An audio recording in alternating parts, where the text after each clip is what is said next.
What is going on, my newbie and welcome back to the Newbie Network. I'm thrilled to bring you all the most requested video on my channel, a Barbarian Blademaster build.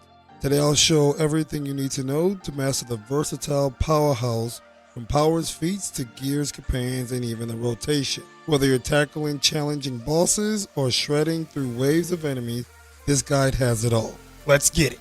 Alright, so let's get this started. So we're going to go over powers first, our at-wills, encounters, dailies, class feats, and feats. We're going to cover single target and AoE, both in this video, so it may be a little bit more lengthier than my other videos, but we'll get through it. So for our at-wills, we have Relentless Slash. Now the biggest benefit to use the Relentless Slash is to increase our damage by 5%. So in single target, you want to make sure you're using this once every 12 seconds because the 5% buff that you get lasts for 12 seconds. In AoE, this is pretty much going to be the only at-will that you're going to use so you can hit multiple targets at once. It is a arcing attack with a 240-degree angle attack. So for, like I said, AoE, it's going to be the only thing you're going to want to use, as well as pairing this with your rage so you can do the maximum damage to more enemies. For single target, you only really need to use it once every 12 seconds, but you'll see in the rotation and in some of the gameplay, we're going to be using this actually paired with some animation canceling so we can maximize our rage buildup. For our second at will, it's going to be Brass Strike. You're not going to use this so much in AoE unless maybe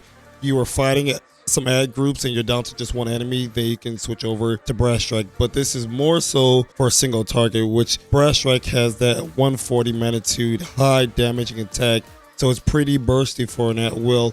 And you're going to be using this in Rage as well. And we'll kind of go over the mechanics of Rage and how to use it and when to use it. For our first single target encounter, we're going to be using Punishing Charge. Punishing Charge has a 650 magnitude hit, and this lunges at the enemy dealing physical damage. So it has a range of 60. So if you need to close the gap, or for whatever reason, let's say in like Demon Web Pits where the first boss slings you across the arena, you can use Punishing Charge to close the gap really quickly, which in the gameplay or my latest Demon Web Pits video, which I was using the Barbarian, you see me do that quite often. It also has the added effect of stun, which lasts for 3 seconds. Our second single target encounter is going to be IBS, Indomitable Battle Strike. I personally like Indomitable Battle Strike. I think it does a little bit more damage than Bloodletter because it's going based off your rage, and we're always going to be using rage at 50%. That's the earliest that we can use it, and that's the way to maximize the amount of damage that the Barbarian can do, is always being enraged as often and as frequently as you can. That allows us to do about 1,000 magnitude. As you can read here in the description, the minimum magnitude IBS can do is 800. The maximum it can do is 1,200, and that's going to be based off your rage. Well, with you popping rage at 50%, you're obviously not getting the minimum, and you're not obviously getting the maximum. You get right there in the middle, which is about 1,000 magnitude, so that's great. Bloodletter is something, if you don't want to depend on your rage meter, you can go with Bloodletter, and that will give you 950 when you pair Bloodletter with its feat. So you can go both options. They're really good. It's only a 50 magnitude difference between the two, but I personally like IBS, so that's what's in the build. And then for our last encounter for a single target, we got Frenzy. Frenzy is a no-brainer. It's huge damage, 1275 magnitude, super bursty. It is amazing to use. You want to make sure you're always using this in Rage. There's some situations where you might not want to use it in Rage, but 99% of the time you're going to want to make sure you're in Rage. And again, like I said, we should be going into Rage at 50% of our meter all the time. High frequency in Rage is what's going to make or break your Barbarian's DPS. For our daily single target, bread and butter, no-brainer, you shouldn't be using anything else for single target, is Crescendo. Delivers a multi-hit combo to the target enemy, dealing physical damage while attacking your awesome control immune. So this does a 2800 magnitude and a stun effect, and that stun lasts for 3 seconds. Now that 2800 magnitude is not one hit, it is the overall of the multi-hit combo. So you need to do the full combo to get that full 2800. So that, want to make sure that's clear. You need to do that full combo to get that 2800. It's not the first hit and then boom, 2800. Nope, it's the full combo. And then as a backup, I have Avalanche of Steel. For our class feats, which are they going to be the same for AoE and single target, we're going to be using Trample the Fallen. Whenever you hit an enemy with an encounter or daily power, With a control effect, the target takes 5% more damage, as well as we deal 5% more damage, which is perfect because when we use Punishing Charge, it has a stun effect, which that stun then will proc our Trample of the Fallen because it is a control effect. So when we use that, we then get 5% more damage, as well as the enemy takes 5% more damage, and then you pair that also with Relentless Slash, which then allows us to do 5% more damage. As you can see now, these damage bonuses that we're getting are starting to ramp up. For our second class feat, we're going to be using Steel Blitz. Your at-will attacks now have a 20% chance to strike the target twice. Now, the bread and butter behind this is, one, not only are we able to attack a second time free, because that's all it is a 20% chance while we're using our at-wills, and we use our at-wills quite frequently, regardless if we're using Relentless Slash to build up Rage,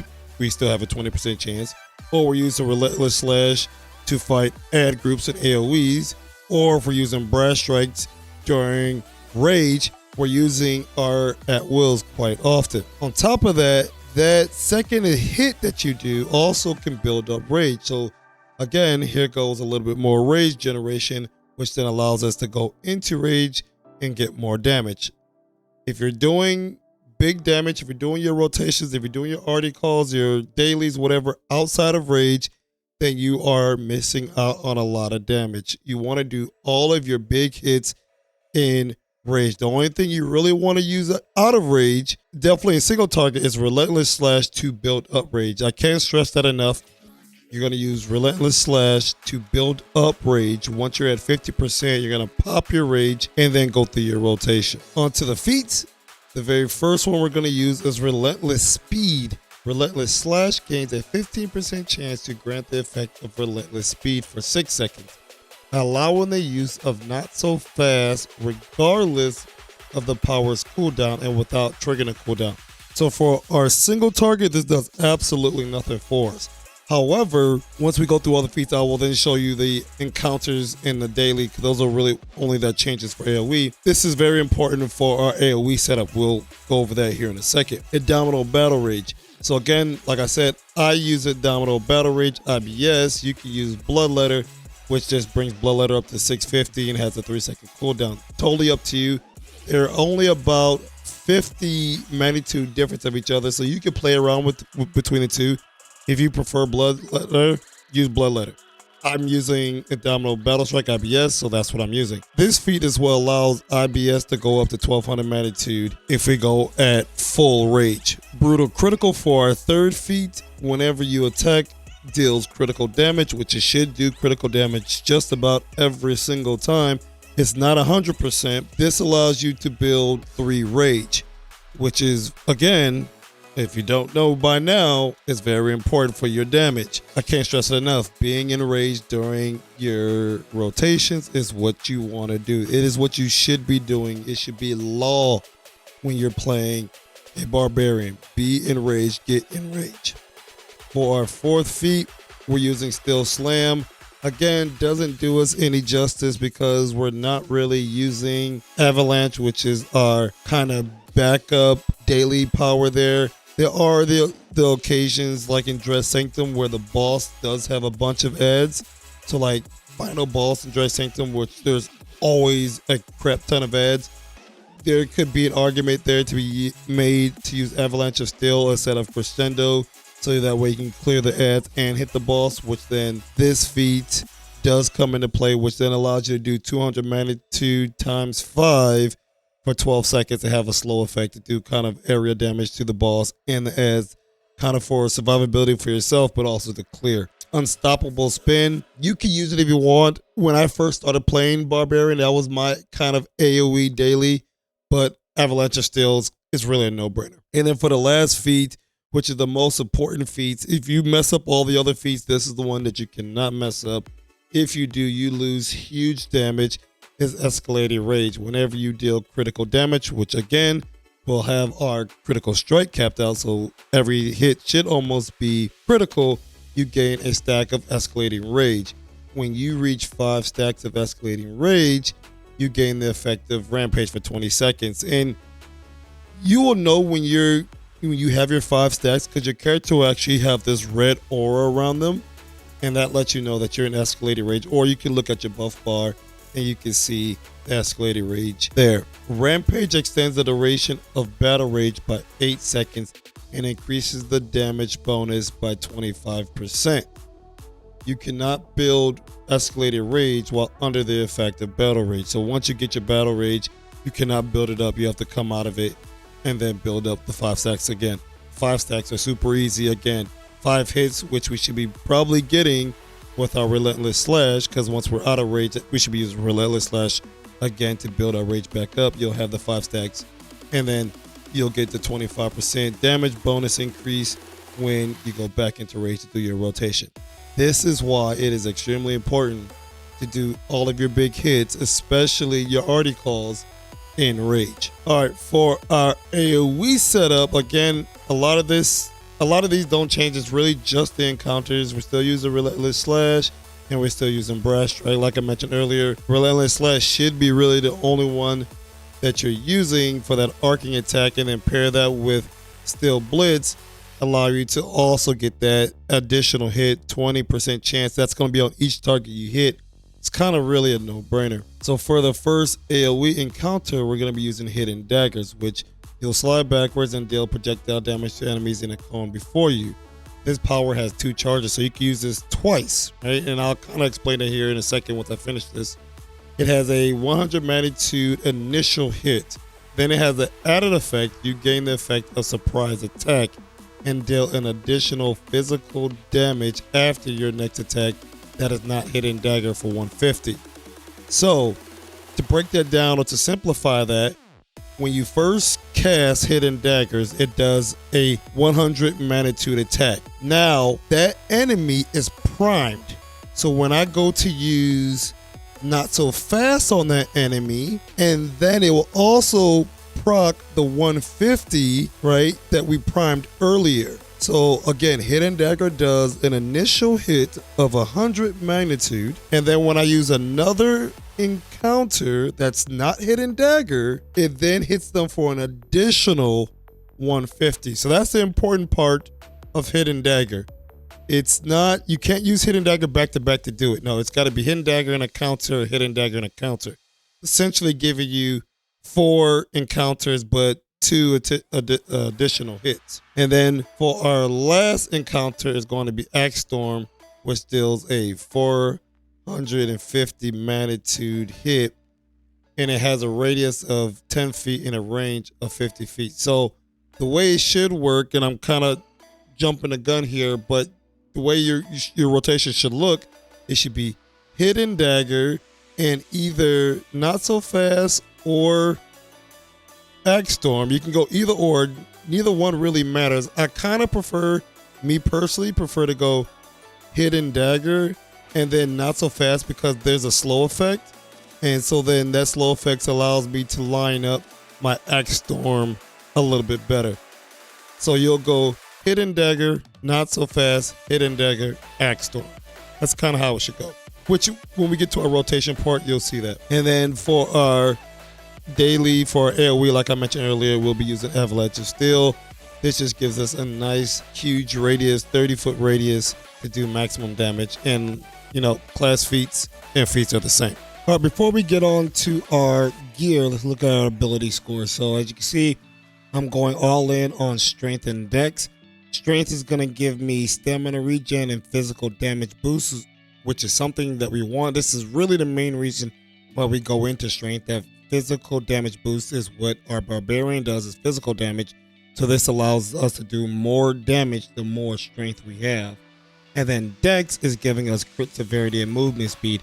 We're mainly grabbing the dexterity for that crit save, because as you may know, and if you don't know, our crit save now goes up to 120 from the 90 that it used to be. So now we got to find crit severity in a couple more places, and one of the best places to find it will be right here in our dexterity, getting the crit severity. Now onto the gear. So for our gear, we have the new helmet coming from the Dress Sanctum, the Prismatic Fractal Helmet, which for every 5 seconds you're in combat, you gain 1.8% crit strike for a max stack of 5, which gives us 9% crit strike And then we have the reinforcement kit of accuracy on there, giving us 880. For our chest piece, we're using the enchanted Brigandareth Mauler's plate. Whenever you deal damage to an enemy, gain a stack of reckless advantage. Increase your combat advantage by 3%, but decrease your crit avoidance by 1% for 5 seconds. Max stack 6. So this gives us 18% combat advantage while we lose 6% crit avoidance. Now, I know that may sound bad, but you do have to remember we're going to be in rage quite often in our fight, which our rage allows us to take 15% less damage. It doesn't fully negate it, but it does give you another layer of survivability after you lose this crit avoidance. And if you're playing in proper positioning, it shouldn't be that big of a deal. Then we also have, again, another accuracy reinforcement kit giving us another 880. For our arms, we have the Abyss Conqueror's Provoker Gloves. When you strike an enemy, gain 1% power and awareness and lose 2.5% movement speed for 4 seconds. Losing that movement speed is not a big deal because of the move mechanic for the Barbarian, which is a sprint. You really won't even feel this movement loss. But the biggest benefit there is getting that 10% power, which is needed, again, to hit that 120 hard cap in power. And then getting a little bit more survivability, right? Getting 10% more awareness. So we just lost 6% crit avoidance, but we're gaining 10% awareness, which awareness is huge. You really want to have it. Awareness is huge to have. For our weapon set, we're going to be going with the Perfect Fangs of Loth, which your base damage is boosted and our outgoing healing, which doesn't matter to us because we're a DPS and we're a Barbarian, is increased by 3%. So we do get that base damage boost of 3%. And then your incoming damage is reduced by up to 7.5% when your stamina is empty. We use stamina for two things. One, we use stamina for animation canceling, and two, we use stamina to get out of AoEs or to reposition ourselves. So if you happen to use up all of your stamina for repositioning because you're in the wrong spot, well, then you get a little bit of a buffer here because then you get to reduce the incoming damage by 7.5%. I find that it won't keep you alive. Like for boss hits, maybe add hits, but for boss hits, it won't keep you alive. But that extra layer of defense is right there. And then for the main reason why we're using this weapon set is at the start of combat, your crit strike and your crit severity is increased by 1%. For every 5 seconds you're in combat, these increase another 1% for a maximum of 5%. So once we're in combat, every 5 seconds, we get 1% to our crit strike and our crit sev. So this goes hand in hand with our headpiece. For our boots, we're running the Dragonsteel Greaves. When not in a party, you gain 5,000 defense. So this is when you're doing solo content or campaigning or whatever. But when in a party, you gain 10,000 combat advantage. So this is huge, a huge amount of combat advantage we're getting right here from our boots, because again, combat advantage is also one of those stats that went up to 120. So having 10,000 in the rating portion allows us to hit that cap there, which I'll show my stats here in a second. But we also have another reinforcement kit of accuracy 880. So this is kind of finding ways to cap out that accuracy. For our artifacts at our neck and waist set, we are going with the Shroomwood Amulet, which is a Mastercraft set. So when you use an encounter power, you gain a stack of Speedy Alacrity, granting 2.5% accuracy and 5% recharge for 5 seconds. Stacks up 3 times. So that gives us 15% recharge speed, which is great for a Barbarian because we do have decently long cooldown. So it's good to have this nice chunk of recharge speed right here. And then it also gives us 7.5% accuracy there. I find that this accuracy that we get from here is not reliable. It's not something I would rely on in the build. And when I do make this Barbarian build, I account for that. So I try to maintain at least 80% with the Barbarian because it is extremely hard to hold on to these three stacks of accuracy here. It's only up for 5 seconds, and our smallest cooldown on our encounters is like 10 seconds. So this 7.5% is not reliable. You can get it, however, you'll have it after you've used all of your encounters. and that's not really where you want it, right? You want it before you use your encounters to get that damage boost. So it's not a reliable accuracy set, but it is good for the recharge as well, as we get that +6 to strength. So there's a bonus to that as well. For our first ring, we're using the Band of Discovery. You gain 5% crit strike, and when in combat with 2 or more enemies, you also gain an additional 2.5% crit sev, which the Barbarian doesn't technically need that 2.5%. It's a bonus. It helps. It's good to have. Doesn't need it, and I'll explain why here shortly once we get through the rest of the gear. For our second ring, we're running the Dreadbreaker's Halo, which is also coming for the new dungeon, the Dread Sanctum. This is going to give us +5% power when empowered Skyhold themed in Dread Sanctum. However, when I put this build together, I put it together in mind of not getting that 5%, but getting the 2.5%. So therefore, when we use this ring, it's not a ring that we have to change depending on where we are. A lot of my builds, I've mentioned it, if you guys have seen any of my other build videos, they're meant to do a couple of things. One, be able to be usable in any zone that you go without having to change like your whole build, maybe 1 to 2 pieces. And 2, to be able to be useful and be able to output maximum damage regardless of groups that you're in. Comment that I always make, and there's a comment that I still see in some of my other build guide videos, is these builds are meant to be great in regardless what situation you're in, mainly for like randoms or RTQs, RDQs, or random callouts in PE for a particular dungeon. That's what these builds excel at. If you're in an organized group, then there's some things that you could change around to optimize your damage. However, this is just for if you're in a completely random group. Somebody said, hey, need 1 DPS for Dread Sanctum Master. This build can go in there, and nobody that's in that group, and that group is like completely garbage. This build would excel. It would excel, and it would do just fine. For our shirt, we're running the corroded shirt of the Dragon Coat, which is in pretty much all of my DPS builds at the moment to find that additional 5% combat advantage. We do not care about that negative 25% control resist. Doesn't affect us, none whatsoever. And then lastly, we have the Cerebell Predators Ink, which is also coming from the Dread Sanctum. This is whenever you are healed in combat, you have a 10% chance to gain 9% crit severity for 10 seconds. And obviously we have a healer, so there's always that chance. We have a boon that heals us over time, so we also have that chance. So there's quite a bit there that we have that we can always make sure we have this up. I would say these pants are probably have an uptime of about 80%, 80-90%. It's definitely not 100% even with the healer, because there's still a chance for us to get that 9% crit sev. So it's about 80% chance, I would say, how often it's up. And for my artifacts, my main one that I'm using right now, but I do have the ability to switch it, is the Zealous Blast Scepter, which the target's damage resistance is lowered by 15%. So it's one of the best artifacts that you can have, that 15%. Then I have the Wand of Domination, which the target can take up to 7.5% more damage for 10 seconds. So this is the alternate one that I can switch to. 99% of the time your healers are running this.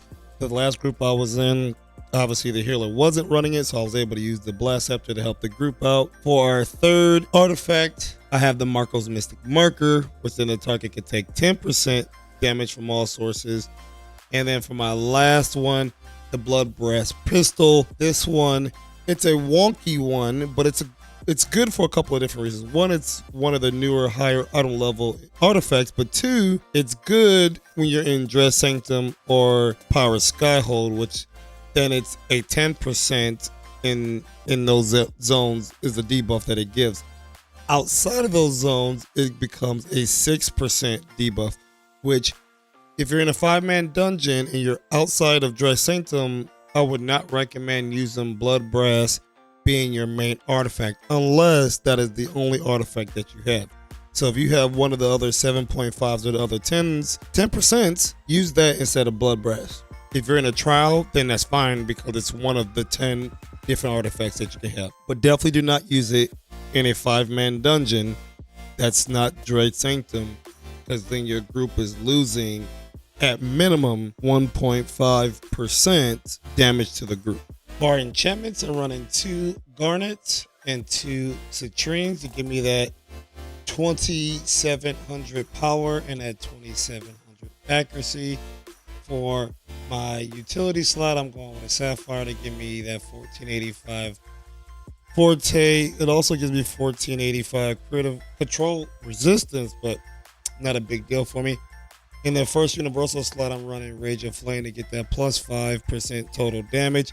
You could change it up for other things that may give you damage in a zone, or like if you're in Dread Sanctum, you know, get this 10% damage to dragons, or if you're in North Dark, get 10% to myconoids. So this is flexible here.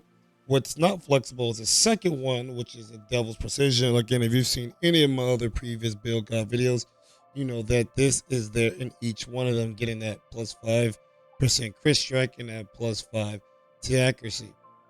In our combat enchantment, we are going with the Lightning Flash to go ahead and get that 3.6% accuracy and crit strike for 3 stacks max. That's giving us 10.8 in accuracy and 10.8 in crit strike. So that is huge. That's over 20% ratings. Oh, I'm sorry. That's over 20% percentage coming from this one enchantment alone. And then for the bonus, I'm currently running the 6% action point gain, but I do sometimes flop to the recharge. I've yet to figure out which one actually works better for the build.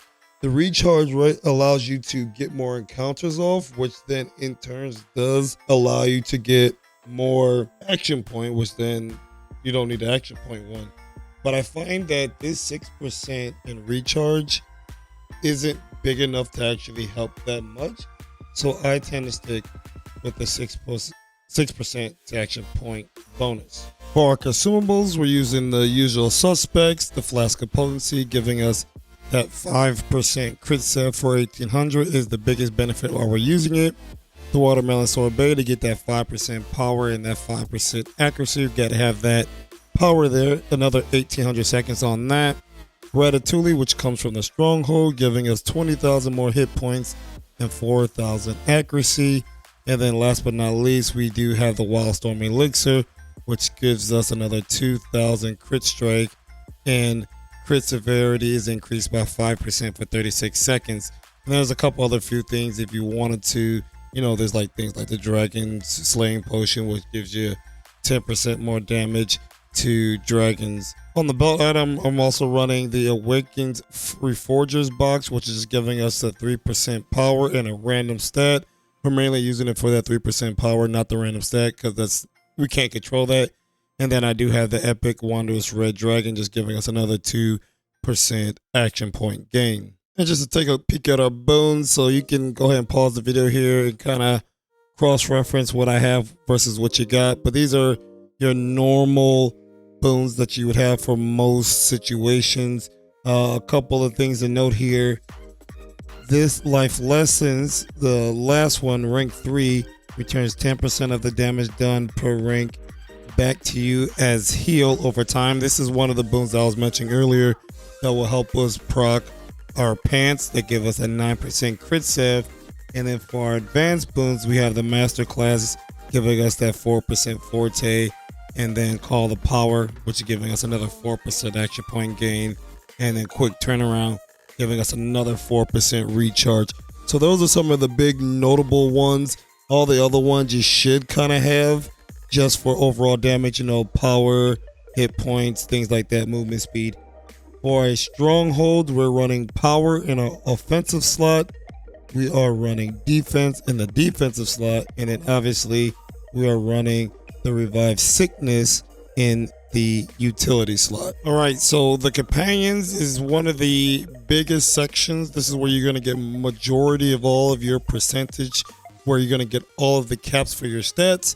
So I'm currently running Minsk is my active companion, but you have things like obviously Minsk, you have Tutor, you have Flapjack, you have Portobello, You know, there's a number of them. However, Minsk is one of the ones that's required for the stats to be the way they are. Now, if somebody else is running Minsk, I can then flip it over to going like Tutor, Flapjack, or whatever. Kind of feel with what you got. There's a very few things that are required from your teammates, and two of those being a combination of Minsk, Tutor, or Flapjack. So if somebody's running, you know, two of the three, then you just have to run the other one to fill out your combat advantage. Is really what it boils down to. All right, so for our companion gear, we're going to run 3 Molten Talismans of the Companion, which is something that pretty much all of my DPS have, just to get that 1650 combat advantage, a 1650 crit sev. Obviously, we are going with the Celestial Companion enhancement. There's no reason to run anything less. Obviously, if you're a newer player, you have something less than that, that's totally fine. But make sure you have something here, whether it's green or celestial, make sure you have something here. And then for the enhancement, companion enhancement, we have the acute senses, which on a chance to increase you and your companion's combat advantage up to 9% for 15 seconds when your companion is near. Now, I am a melee character running with a melee companion, so my companion is always near.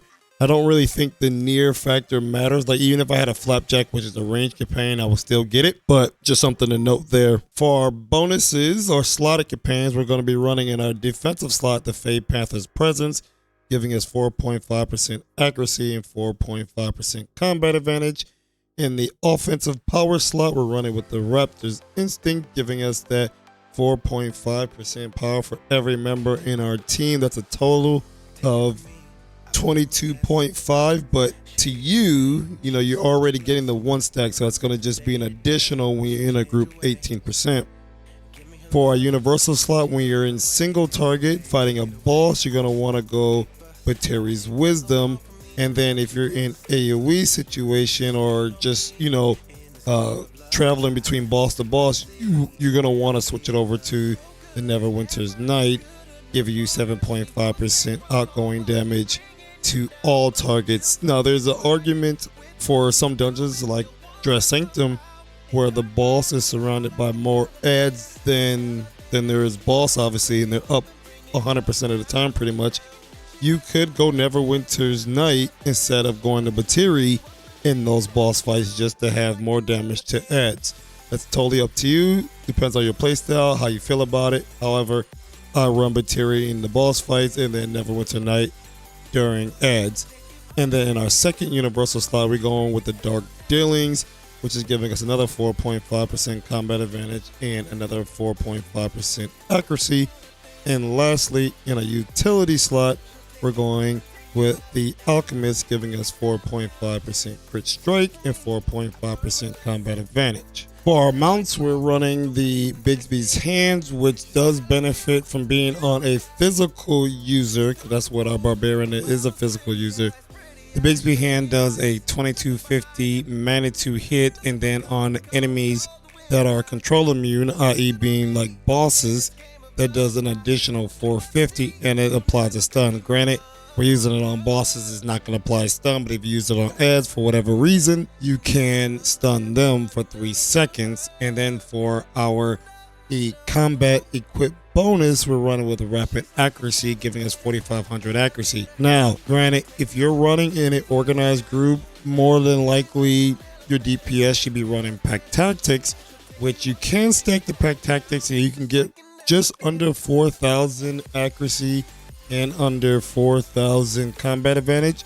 So there's an option there, but again, we are planning to be in groups that have nothing, nobody's running the right stuff. So with that being said, rapid accuracy, 4,500 accuracy, that's what you're going to want to go with. And then in our stable, you can pause the video to see each of the insignias that we're running, but we have 2 Executioner's Covenant, 1 Mending, 1 Protector's Camaraderie, and then 1 Tactician's Precision.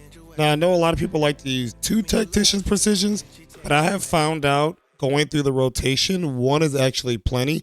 Even for getting off that very last encounter, you'll start that encounter with like maybe a second or 2 left before you run out of rage or before your cooldown is it long enough? So one tactician's precision is totally fine for this current build. If you feel like you need more, definitely take out the Protector's Camaraderie and put out another tactician's. We're using the Protector's Camaraderie just for a little bit of icing on the cake there to get a little bit more crit sev. You know, this is whenever your companion attacks, you gain 300 crit sev and defense for 10 seconds, and it stacks 5 times, so that's going to be 1500 more crit sev. It's having this does not make or break the build. It's just a little bit of icing on the cake, right? So we get, as barbarians, we get 10% crit sev whenever we go in rage, and then with our pants we get another 9%. So between those two pieces of gear, we're getting 19%. So outside of being in rage, obviously your crit sev is not capped. However, all of your damage that you're dealing as a barbarian is going to be in rage. So that's when it matters most to have capped crit sev, is during rage. So that's why, again, like I mentioned when we went over powers and gear, it's very important to be able to build up your rage.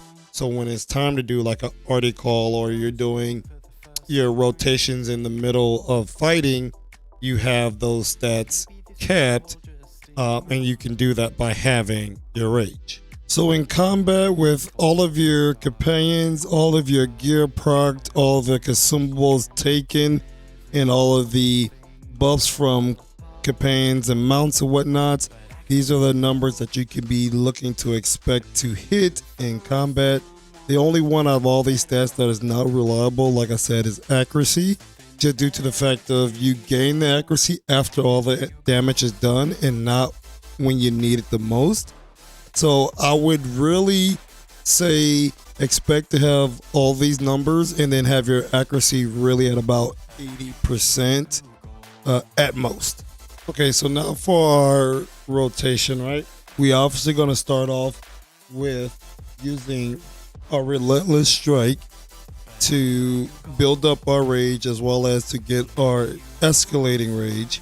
Once we have that, then we're going to go into rage. We're going to come up with Punishing Charge followed by Abdominal Battle Strike and then Frenzy. That's just going to be your normal day-to-day rotation. For your arty call, it's going to be, everything's going to be the same, but at the end of your encounters, what you're going to do is then use your daily, going to be Crescendo, and then you're going to use your Bigsby's Hand Mount Power. By the time that's all done, you may have to use 1 or 2 at wills, and then you should be able to go back to Punishing Charge, Abdominal Battle Strike, and Frenzy again.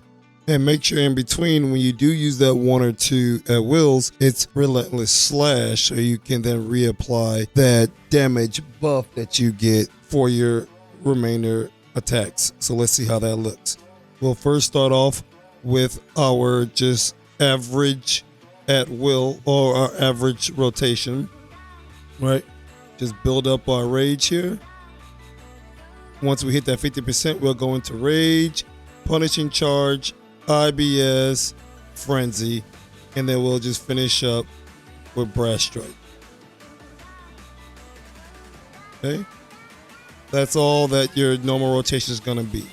Right. All right. Now, when it comes time to doing the arty call, just before your arty call, you want to make sure your rage is right.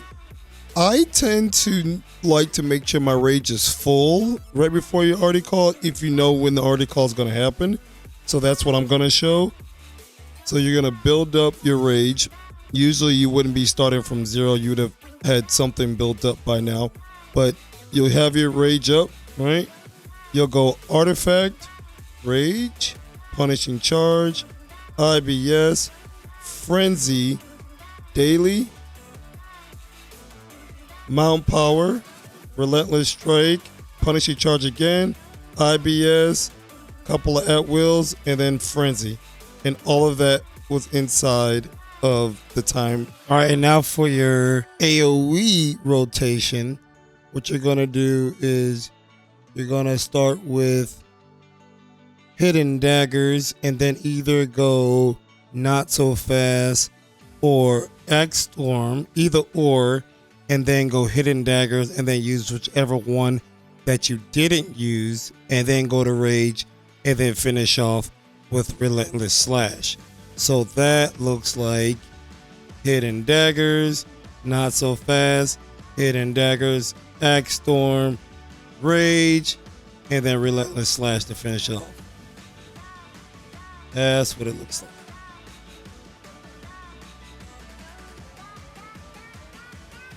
Okay, so that was the complete build guide right there. We went over our gears, our powers, attributes, companions, mounts, AoE, single target. We went over the rotation for AoE, single target, as well as your normal rotation and your audio rotation. So I do hope all of that helps you.